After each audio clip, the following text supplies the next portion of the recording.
vagginses and boffins, toots and brandybuks, grubs, jobs, wallflowers, vultures, grey scarrows, and brownfoots.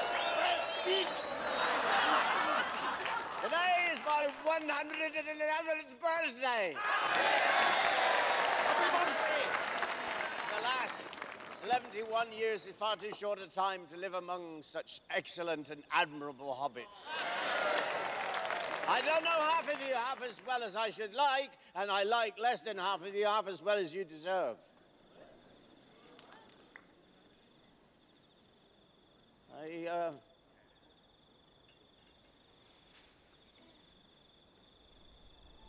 I have things to do.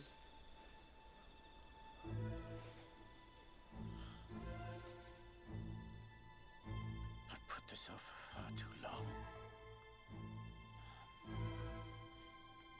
I regret to announce this is the end.